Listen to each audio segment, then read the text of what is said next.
morning. Whether you are here in the sanctuary, and there are a lot of you in the sanctuary for an early morning like this, whether you are here in the sanctuary or you are watching from any of our rooms or at home, it is wonderful for us all to be together. And as we settle in together for the hour, let's pause now to center our minds and our hearts for worship. And we begin with the words by the Reverend Gretchen Haley. As we move through troubled times, may we ask ourselves, we may find ourselves asking ourselves, what is going to happen? Will everything be okay? What can I do? In these days, we find ourselves too often stuck with these questions on repeat. What is going to happen? Will everything be okay? What can I do?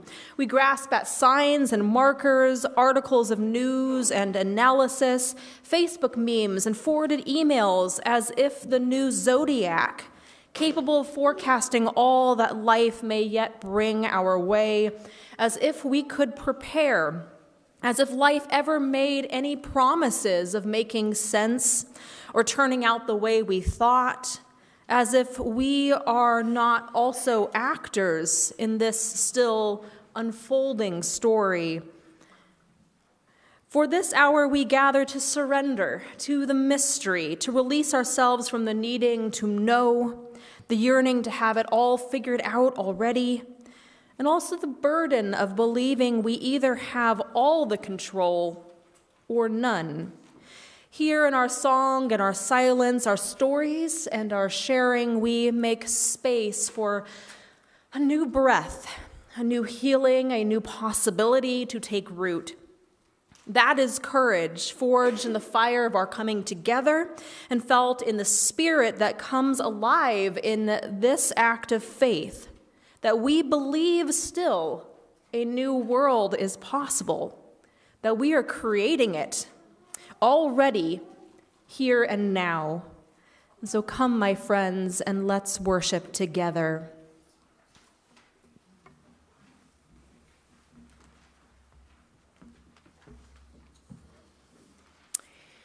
Good morning. It is time for us to light our chalice, the symbol of our Unitarian Universalist tradition. And this morning, Charlotte Walwork, one of our new junior worship helpers, will light our chalice flame. And our chalice lighting words this morning are by Pat Uribe Lichty. We come together with our tired minds and bodies, with our confusion and questions, our uncertainties and our fears. We come together with our hopes and our pasts and our ideas, our passions and our faith. We come together bringing all who are trusting that in gathering we will be renewed and that together we can create the world we long for. Please stand as you are able for our affirmation by James Vila Blake, and Charlotte will lead us in our affirmation.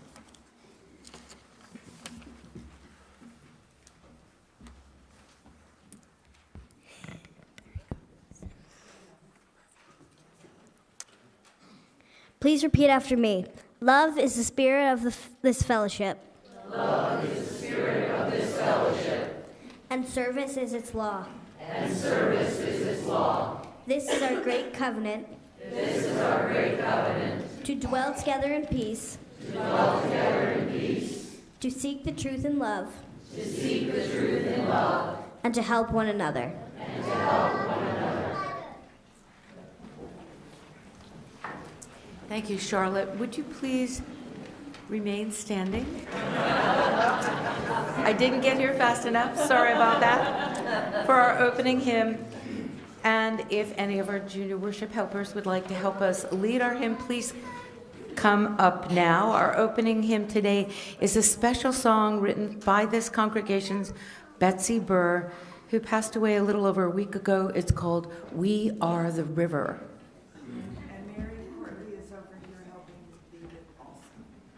Thank you, Mary Courtley, for helping lead us.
Good morning. My name is Marjorie Wormser. I'm today's worship associate. Welcome to the Morristown Unitarian Universalist Fellowship.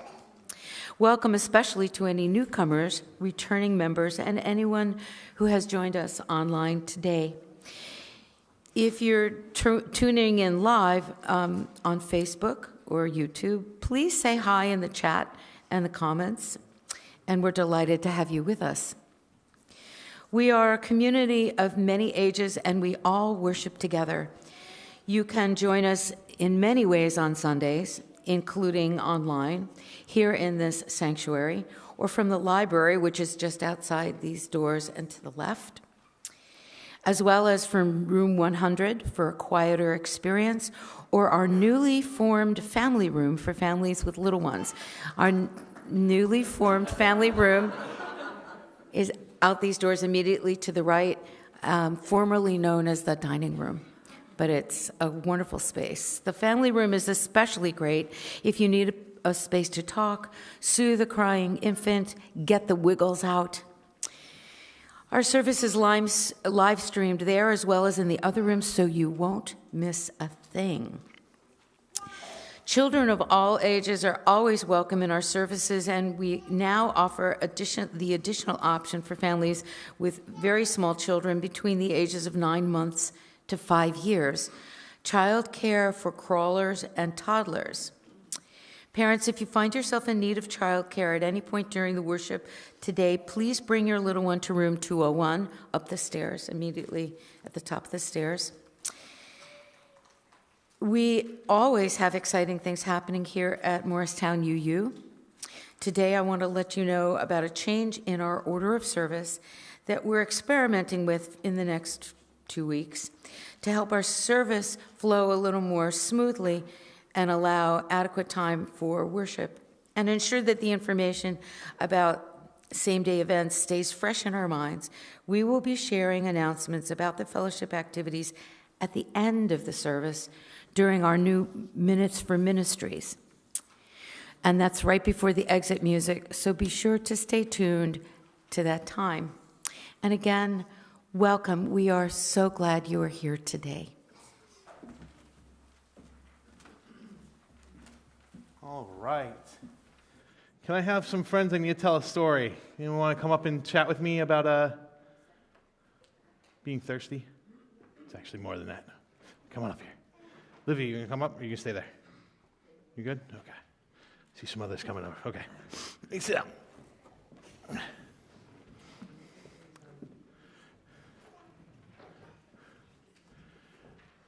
So, we are on our second Sunday of the month. Do you guys know what our Soul Matters theme is? Please. I told you. She did. I just don't remember. Oh, my goodness. All right, teachers, what is it? Trust. And adults should know that too. Okay, trust. So we're going to tell a story about trust. This is a story about a gentleman who is walking through the desert. Now, what do you guys know about deserts? Yeah. They're very hot. And there's not a lot of water. Well, he was smart. He had a canteen with him, but he ran out of water in his canteen. And so for a couple days, he was wandering this desert looking for water. Oh, where is the water? And then ahead of him, he sees what he thinks is a hut. Maybe it's a mirage. Maybe it's the real thing. So he walks, probably crawls, right? He's very thirsty, there to the hut.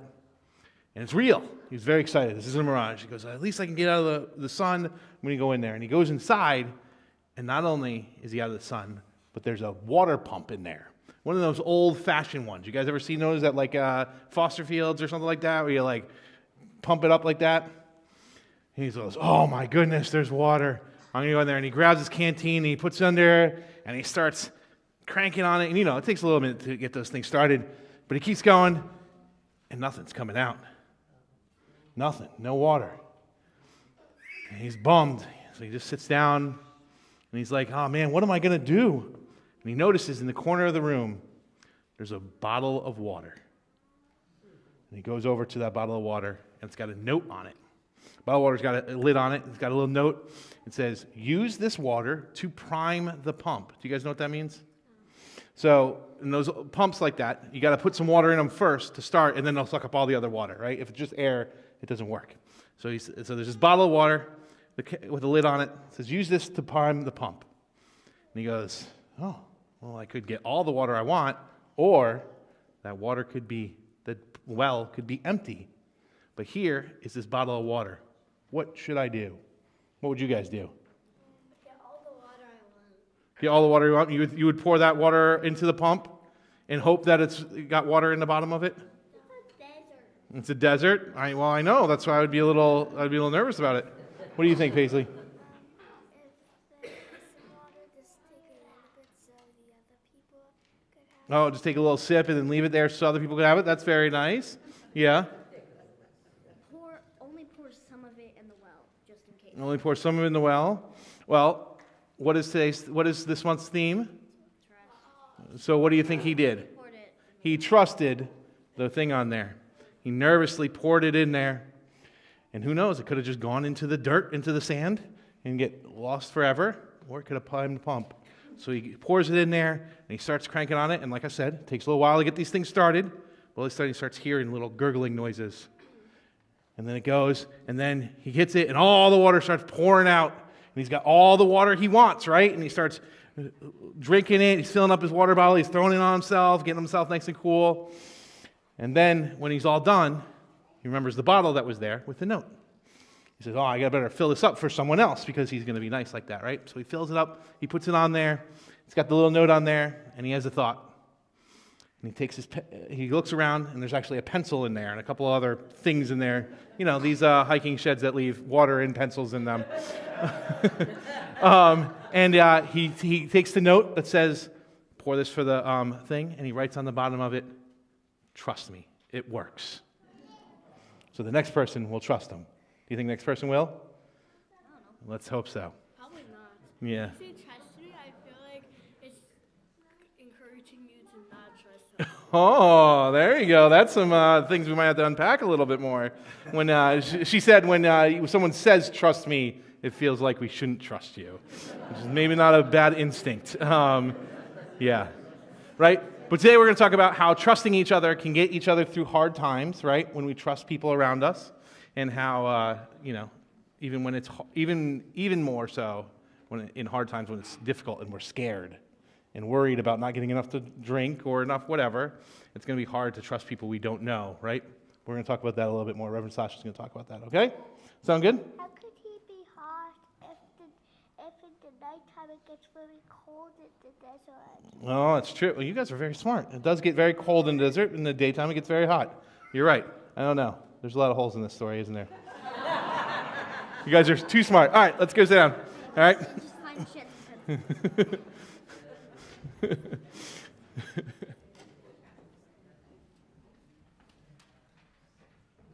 Please stand as you are able for our next song, number 17 in the teal hymnal, "Building a New Way."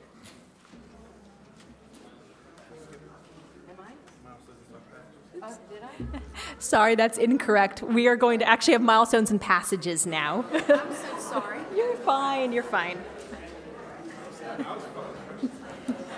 I was going along with it there for a moment too, and I was like, yeah, let's sing, wait. All right. So it's now time for our milestones and passages. You know, sometimes when we come to this place, we are carrying a lot on our hearts. Life is like a beautiful rose. It has sweetness and softness, but it also sometimes has some thorns. You know, perhaps you welcomed a new baby, or you lost a loved one, or maybe you got a new job, or perhaps you received a new diagnosis. And children have joys and sorrows too, things that make you happy or sad. And whatever your age and whatever the roses and thorns of your own life, you can share them in our service by filling out our milestones and passages form before 9 a.m. on Sunday morning. And that form can be found in our newsletter, and we also have paper forms available as you walk into the sanctuary. We have a few milestones and passages to share today, so I ask that you please respond. We hold you in our hearts after each one. And if you're joining us online today, you can participate in our chat or our comments. This morning, we pause to acknowledge several holy days that are underway or that are quickly approaching among our religious neighbors. The Christian season of Lent began this past Tuesday, March 5th, and continues until April 17th. The Muslim holiday of Ramadan, the holy month of Ramadan, is underway, and it ends on Saturday, March 29th. The Jewish holiday of Purim begins next Thursday, March 13th, and it ends on the 14th. And the Hindu festival of Holi will begin on Friday, March 14th. So to all who are observing these holy days within our own congregation or our religious neighbors beyond our congregation's walls, may this be a time of spiritual renewal for you, and we hold you in our hearts.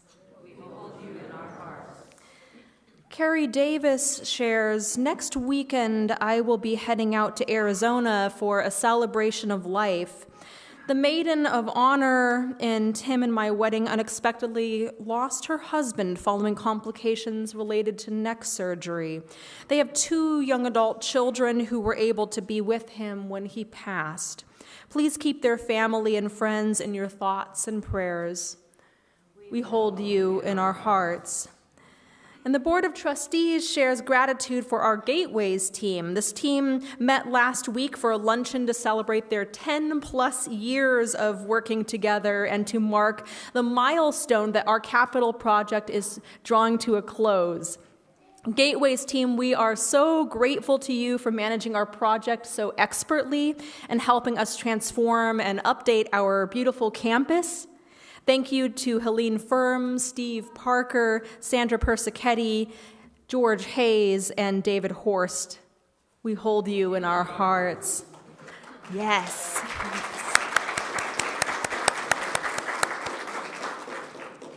Now let's take a quiet moment for the prayers and meditations in our own hearts. I invite you to close your eyes and get comfy in your chair.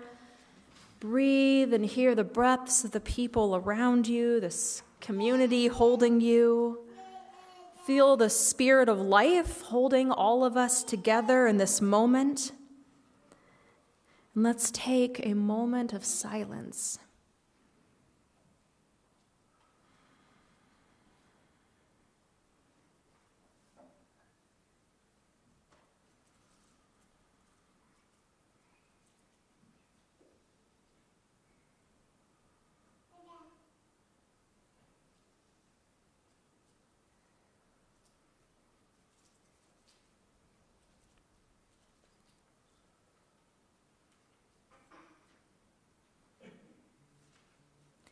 Amen and blessed be. And now let's please remain seated together as we sing number 1017, Building a New Way, in your blue hymnal, and of course it's also shown on the screen.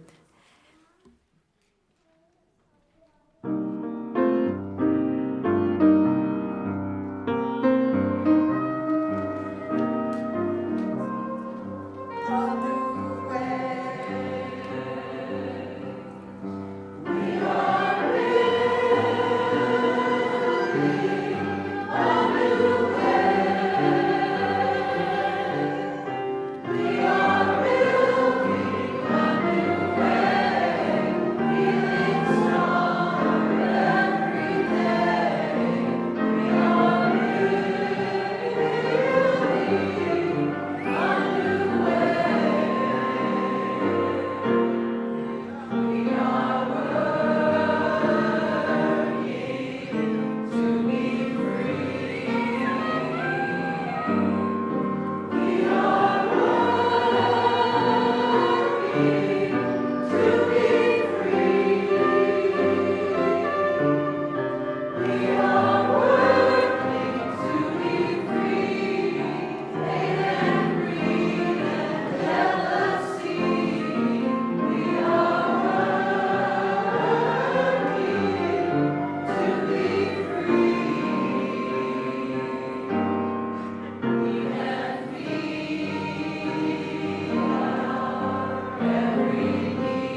This morning, Reverend Sasha invited me to offer a personal reflection on this month's Soul Matters theme of trust. To entrust ourselves, others, life, the universe, often requires courage. It takes courage to risk surrendering the comforts of feeling in control to then reap the rewards of positive growth and transformation. Sometimes life may be like a series of trapeze swings. I either hang on to a trapeze bar as it swings along, trusting the familiar, or for a few moments I hurtle through space in between, taking a leap of trust into the uncertain. Most of the time, I hang on for dear life to my trapeze of the moment. It carries me at a steady rate of speed, and I have a feeling of control, which builds confidence to know many of the right questions and some of the right answers. Once in a while, as I merrily or not so merrily swing along, I look ahead into the distance and see another trapeze bar swinging towards me. It's empty, and all I know is this new trapeze bar has my name on it. It's my next step, my growth, my aliveness coming to greet me. In my heart of hearts, I know in order to grow, I must release my grip on this present well-known bar to move to the new one. For a moment in time, I must rise above the fear and doubt and give myself permission to trust in the uncertain as I hurtle across space in order to grasp the new bar. It doesn't matter that in all my previous hurdles through the void of uncertainty, I've always made it. Each time I'm filled with terror, but I do it anyway. There are no guarantees, no net, no insurance policy. I do it anyway because somehow hanging on to that old trapeze bar is no longer on my list of acceptable alternatives. And so for an eternity that can last a microsecond or for 1,000 lifetimes, I soar through the dark void of the past is gone, the future is not yet here. It's called transformation. I have come to believe that it's the only place where real change, real growth occurs, and being in that moment takes the courage to trust. May you summon the courage to trust and in turn transform as you journey to your best self. And now is the time in our service each Sunday when we pause to offer gifts of financial support to this congregation. Your donations make all that we do here possible and to help make our wider community a better place. And that is because each Sunday we give at least half of the money that we collect to an organization that is doing good work to advance our Unitarian Universalist values of love, justice, equity, transformation, pluralism, interdependence, and generosity in a world that hungers for them now more than ever.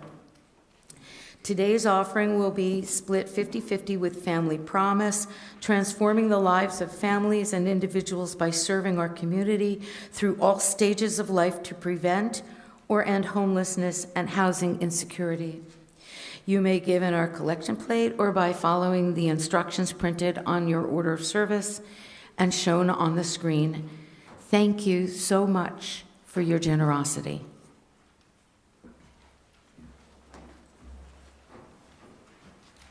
While the choir gets up, I was worried about a song called Blow, Blow, Thou Winter Wind on the day we moved to daylight savings time. But I was proved wrong because Joe and I woke up Thursday morning and our entire split rail fence had blown over.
Thank you for your music.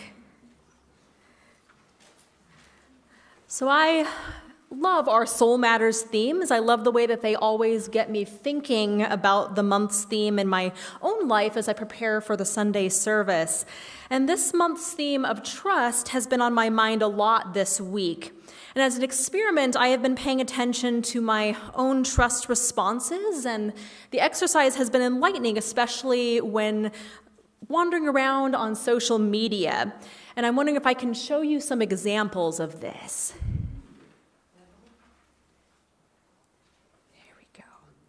So this one here is a flyer of a protest here in Morristown, and I didn't end up attending this one, but I found myself trusting the organizers for several reasons.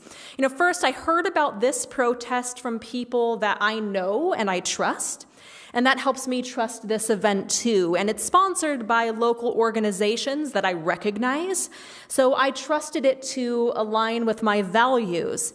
And that helps me trust that this would be a safe and worthwhile event for me to attend. And there we go. So this one right here is another flyer that I encountered online, and I support the goals of this action, but I don't know who organized it. I don't know how experienced they are. It looks like they probably share my values, but I don't know the organizers, so I don't really know what it is that they stand for and how they organize protests. And so I don't know if I can trust this event quite as easily as I could trust the first one. Now, this one right here is an article by a group called No MAGA News. And the title says, "Joining the Amazon boycott? This audible alternative only needs a library card." Now, I had a hard time trusting this one. That clickbaity title fails to name the so-called audible alternative up front. It seems like it's especially crafted to get people to click on that link to find out more. And my suspicions about this one were confirmed when I read the article, which went on and on about the audible alternative without ever actually naming it. And the goal then seemed to be to get page views rather than to actually inform people, and so my trust in this group, No MAGA News, plummeted. Now this one is a recognizable news source, and somebody that I trust posted this article, a colleague that I trust. And notice that this one does not have a clickbaity title, it just has an informative one. You can get a basic update about the news just from the title alone. And these things, these combined factors, helped me to trust that my colleague had shared some reliable information that I could depend on. Okay, so now for a couple of fun ones. So here we have advice that, while amusing, I have my doubts about. It reads, "Did you know that you can just start screaming basically anywhere? It's not illegal or anything." Now, much as I sometimes wish I could just start shrieking in the middle of the grocery, snack aisle, I have my doubts about whether it would in fact be legal. And if I were looking for advice for fun, unconventional ways to relieve stress, this probably isn't going to be the one that I trust. And so lastly, we have this meme that you probably saw me share on Facebook of Yoda telling us, "Spring forward you must, or late to church you will be." Now, while I don't typically get my advice from science fiction characters, nerd though I am inclined to trust this one. And why? Because Yoda's advice aligns with my own personal experience as someone who was once very nearly late to a worship service that I was supposed to lead because my Arizona brain doesn't quite understand daylight savings time. Our own experiences shape what we trust. Now, trust is something that is hard to navigate these days. We are surrounded by AI hallucinations and phishing attempts. We are surrounded by scammers trying to convince you that your minister just needs you to buy gift cards. We are surrounded by Russian bots spreading misinformation.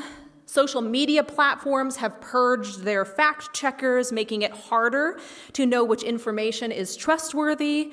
And meanwhile, an authoritarian administration is dismantling the free press, censoring and defunding research, and undermining trust in scientists, doctors, and experts of all kind. And trust in the government on both sides of the political aisle is low. On the one side, there are people who want to drain the swamp of untrustworthy politicians and have decided that giving billionaires political power is the best way to do that. And on the other side are those of us who are watching the presidential administration fire thousands of federal workers and wondering how many holes the ship of state can withstand before it is no longer seaworthy. And that is to say nothing of our vulnerable neighbors who are fearful, suspicious, angry, and betrayed by executive orders that are targeting them and those they love, who are perhaps fearful now of their neighbors and their government. And meanwhile, we watch airplanes and now starships fall in burning debris from the sky, and we wonder whether it is safe to stand and where it is safe to stand. And the whole world in times like this can feel unsafe and unreliable, filled with misleading information, rapid change, genuine threats, and growing uncertainty. And it's hard in that kind of a context to know who and what we can trust. And yet trust is so important, especially right now. And we will explore why soon, but we are going to first pause as we do here to sing together before we continue today's sermon. So let's go ahead and stand as we're able. We're going to sing hymn number 1015 in your blue hymnal, I Know I Can. And any of our junior worship helpers who would like to come help lead the hymn are welcome to come up now with your hymnals. And we will sing just the first two verses right now.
To know who and what to trust these difficult days, but trust is something that is essential to our personal relationships, which can ground us in hard times. Trust is essential to our ability to evaluate and act on truth claims. When we face hardship, we often find ourselves seeking out advice about how to get through it, and trust is essential there to our ability to decide which advice is worth pursuing. And one thing that humans naturally do in uncertain times is seek certainty. We seek leaders to follow, information we can trust, and people that we can rely on. But some pretty unhealthy forms of trust can emerge in difficult times. Sometimes we can come to trust someone so much that we check our own minds and conscience at the door. We continue to trust them and stop verifying their words or examining their actions. And this can especially be a pitfall we run into with our leaders. We can also fall prey to confirmation bias. We may trust things that we want to believe, even if they're untrue, or we may trust things that resemble things that we already believe. We are pattern-seeking creatures, so we may trust things we already believe without verifying if they are indeed trustworthy. And another form of unhealthy trust is when we remain loyal after trust has been broken. And this is something that we see in abusive relationships.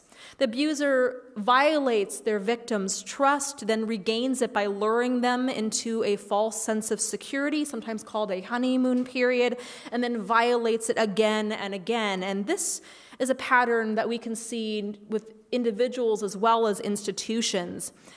But there is a healthier, more life-giving kind of trust, a trust that we can lean into in uncertain times. And that kind of trust has a more spiritual term that I invite us to try on today, and that term is faith. And I don't mean faith in a higher power like God or the universe or life, although that is a form of faith that some can find valuable in times like these. And we will explore trust in life next week.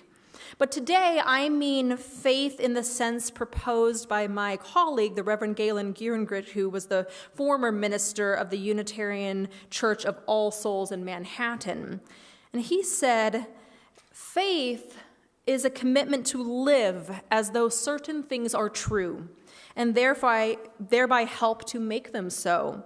Faith is a commitment to live as if life is a wondrous mystery, as if life is good, as if love is divine, as if we are responsible for the well-being of those around us.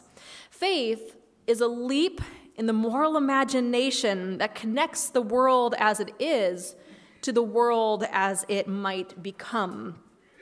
And there is another term for what Reverend Gierengrich was talking about, and that term is prefigurative politics. And prefigurative politics is about making our means match our ends. When we prefigure a better world, we align our actions today with the world that we want to create. We practice living in that world right now, and that actually helps bring it into being. And it's like a story that I have seen a few times from a variety of sources, so I'm not really sure where it originally came from. And in the story, a village has been suffering from a long drought, and the crops are failing, and the people thirst, kind of like in our other story earlier. And one day, the villagers decided to gather in the square together to pray for rain. And a little girl arrived with an umbrella and some rubber boots and a big old raincoat. And the other villagers, they laughed at her. The ground was dry and cracked and the sun was beating down. And so they found her umbrella, her rubber boots, and that giant raincoat foolish. But she was the only one who had faith that the rain was coming.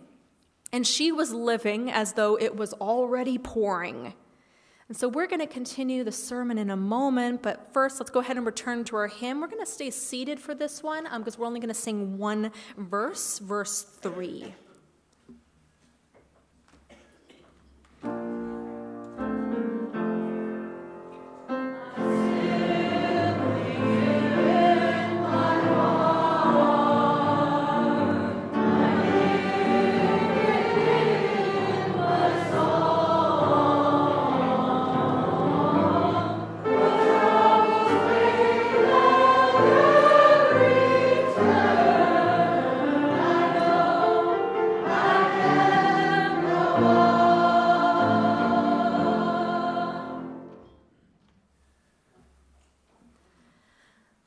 I shared about the little girl with the umbrella reminds me of a concept called radical realized eschatology. I think I've talked to you about this before. Eschatology is a branch of theology that is focused on end times, about what comes next for humanity, especially after death.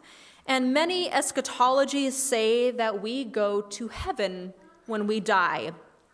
Well, radical realized eschatology has a different perspective. Radical realized eschatology says that heaven is already here. It's not something supernatural or an afterlife that we can only get to on the other side of death.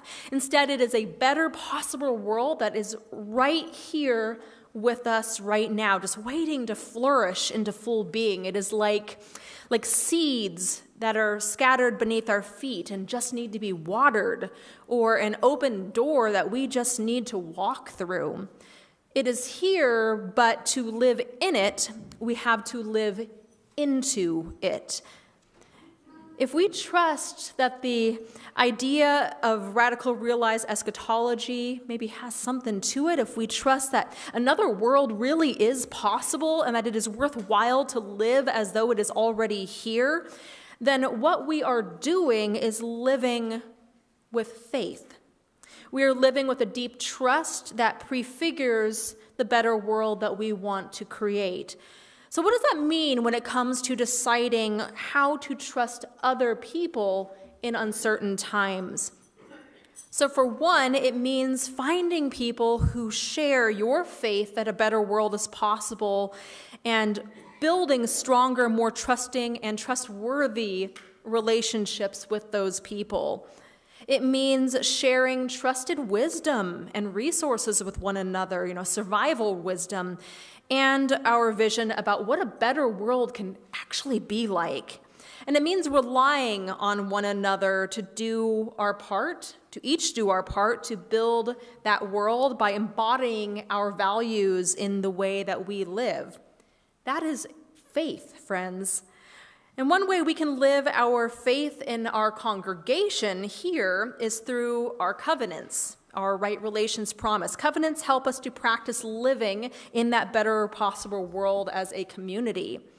As the anti-racist activist Clarence Jordan once said, congregations are like demonstration plots for heaven.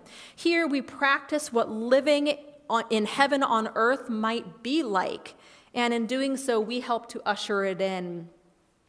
My friends, with trusted companions, we can navigate through the uncertainty that's in this world toward a better world, a loving world full of kindness, compassion, and care for all beings, a just world where power is used to ease disparities and to heal wounds, an equitable world where all are able to partake fully in the great common life without barriers, a diverse world full of the richness of difference and the inclusion of many beautiful ways of being, and a sustainable world where we live in harmony with the rhythms of nature. May we have faith that such a world really is possible. May our faith help us embody a better world in the ways that we now live, and may our faith weave us together into one community, trusting and trustworthy, and guide us as we make our way through uncertain times to the better world that we know is at hand. Amen. Blessed be. May it be so. Let's go ahead and rise again as we're able. This is really one of those songs you need to be standing for. And this time I'm inviting our junior worship associates to come on up and help lead our hymn. We're going to sing the last two verses now.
Please be seated.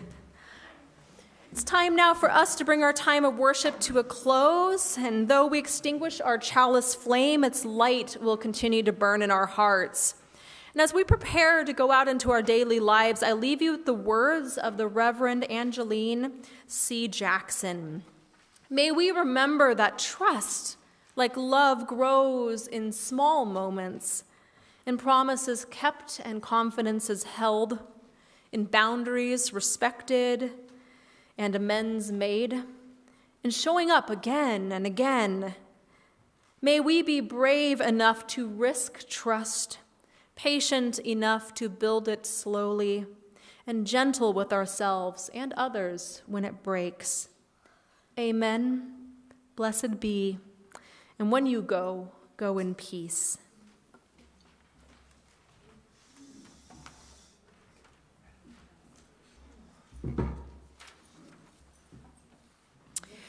So before we depart, I'd like to draw your attention to our new Minutes for Ministries, which we mentioned earlier in the service. And this is the time that we share brief yet essential updates about our congregation's activities. From this week's happenings to significant events on the horizon, this moment is designed to keep you informed and engaged with our community beyond our Sunday service. This morning, I would like to draw your attention to the following announcements. First, right after the service today, here in the sanctuary, we're hosting a question and answer session for anyone with questions about the new signs on our doors, and we'll be sure to wrap up by 12 p.m. Still plenty of time for social hour. And during social hour, visit the Green Earth Ministry table and meet Raizi Stein, the Morristown Morristown organizer of Eat of Impact, to learn about plant-based dining in Morristown restaurants this month. At 12 noon, we will have our free estate planning luncheon and worship in Chew Hall for those who previously signed up. Any newcomers with us today who have not already done so are invited to fill out a welcome card back at the table where you first came in to help you get connected with us. And you can also talk with our welcome ambassador, Donna Becker, who would love to meet you and answer any questions. She's wearing a sunny gold sash.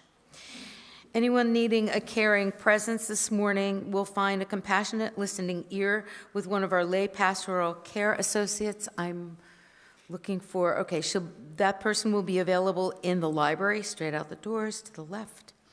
You'll recognize the sky blue sash on the pastoral care associate. I'm not seeing one in the room, but thank you for raising your hand. Lori McGeorge.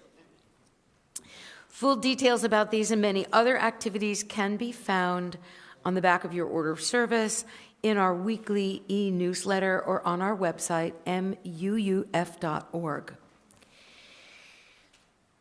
And now we open the mic to announcements from our ministry teams and committees. If you would please keep your announcements to 1 minute or less so that we can be out as close to 11 a.m. as possible. And please come up to the microphone. Yes.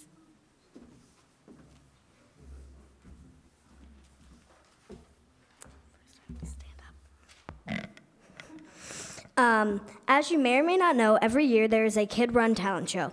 This year, the third annual congregation-wide talent show will be held from noon to 2 on March 29th in Chew Hall. But we do ask that you sign up by March 22nd.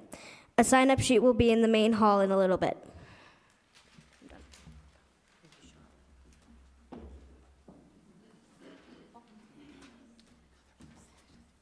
Hi, good morning. I'd like to encourage all of you to stop by the caring card table, which is right outside of Chew Hall. And I would encourage all of you to write a card to somebody who would appreciate it. So please come join me. Thanks.